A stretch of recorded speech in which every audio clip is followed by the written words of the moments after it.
Hello and welcome back to Chapeauetry.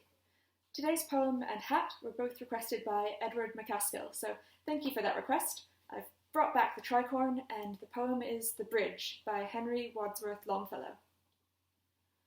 I stood on the bridge at midnight as the clocks were striking the hour and the moon rose o'er the city behind the dark church tower. I saw her bright reflection in the waters under me, like a golden goblet falling and sinking into the sea. And far in the hazy distance of that lovely night in June, the blaze of the flaming furnace gleamed redder than the moon. Among the long black rafters the wavering shadows lay, and the current that came from the ocean seemed to lift and bear them away, as sweeping and eddying through them rose the belated tide, and streaming into the moonlight, the seaweed floated wide. And like those waters rushing among the wooden piers, a flood of thoughts came o'er me that filled my eyes with tears. How often, oh how often, in the days that had gone by, I had stood on that bridge at midnight, and gazed on that wave and sky. How often, oh how often, I had wished that the ebbing tide would bear me away on its bosom o'er the ocean wild and wide.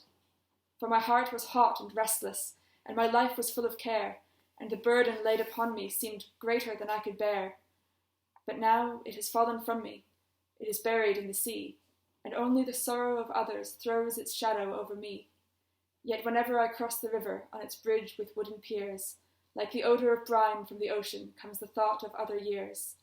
And I think how many thousands of care-encumbered men, each bearing his burden of sorrow, have crossed the bridge since then.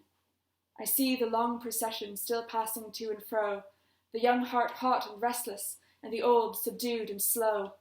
And forever, as long as the river flows, as long as the heart has passions, as long as life has woes, the moon and its broken reflection and its shadows shall appear, as the symbol of love in heaven and its wavering image here. I don't know exactly which bridge Longfellow had in mind when writing that, but when reading that, there's a few that I think of. I hope you've all enjoyed today's poem, and please do come again for the next one. Thank you for watching.